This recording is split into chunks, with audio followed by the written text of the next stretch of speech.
அப்படியா? இந்தியாவில் வாழ்ந்த மக்கள் ஈழம் குழுக்கள், அந்த குழுக்களை பார்க்கும்போது ஆரிய குழுக்கள் வந்து ரொம்ப முக்கியமானவங்க. அவங்க கூட இருந்து குழுக்கெடுத்துருவான் வஞ்சக என்ன பண்ணுவாங்க. சரி சரி.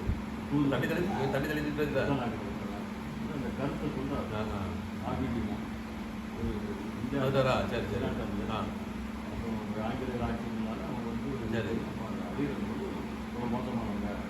சராசரி வந்து ஆயிரம் எழுதிட்டோம்.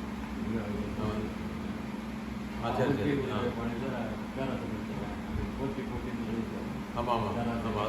போட்டி, தேசநாதன் கொலையை போட்டி, சந்திர போட்டி போட்டி, காசபம் கொலையை போட்டி, வஞ்சனை வேண்டை போட்டி, மங்கள நாளம் போட்டி, கொடுமை சரி சரி. கோடை வீரநாதன் மாட்டான் கோடையை போட்டி, 28ஆம் தேதி திருச்சியில் நிறைய போட்டி, எம்ஜிஆர் பெருத்தாய் போட்டி, சரி சரி. வேலை போட்டி, நிறைய போட்டி சரி சரி. ஆனால் தெரியுது அனுப்பி விட்றேன். சரி. அப்படி சொல்லி இந்த டாக்டர் ஆக்சுவலாக இந்த பிரிட்டிஷ்காரே வரலன்னா இந்தியாவே தமிழ்நாடே கீழே தனியாக பிரிஞ்சுக்கும் போகிறாங்க. ஒரு தனி நாடாகவே வந்துருக்கும் போகிறாங்க. இல்லை அந்த அளவுக்கு படிப்பறிவு வந்து இல்லை அந்த கீழே வந்து இல்லை இந்த மந்திரங்கள் இருந்தாங்கல்ல இந்த சைடில் சேர சோழ பாண்டிய நாடு இது வந்து தனியாக ஒரு தனி நாடாகவே இருந்திருக்கும் அப்படின்னு இறந்தா சோழனா பாண்டியனா ஆண்டிருக்காங்க. ஆனால் அந்த அவங்களே அவங்க கைக்குள்ளே போட்டாங்க. பார்ப்பனருக்கு கைக்குள்ளே போட்டாங்க. அவன் வந்து மறு யாகம் நடத்தான்.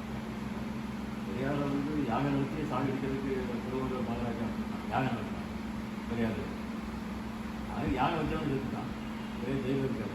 செத்து மகாராஜா தூக்கிட்டு போகும்போது அட்டத்தெல்லாம் போகிறாங்க.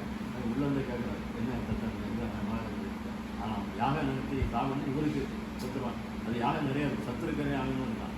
சத்துருக்கரை அழிக்கிறது நிறைய யாகங்களில் முறைகள் இருக்குது. அது பட்டு போகணும் அது போகணும் இதெல்லாம் முட்டாள்தனம்னு சொன்னால் நீ தேசத்துறை நீ பிரிவினவாதி அப்படின்னு சொல்லுவோம்.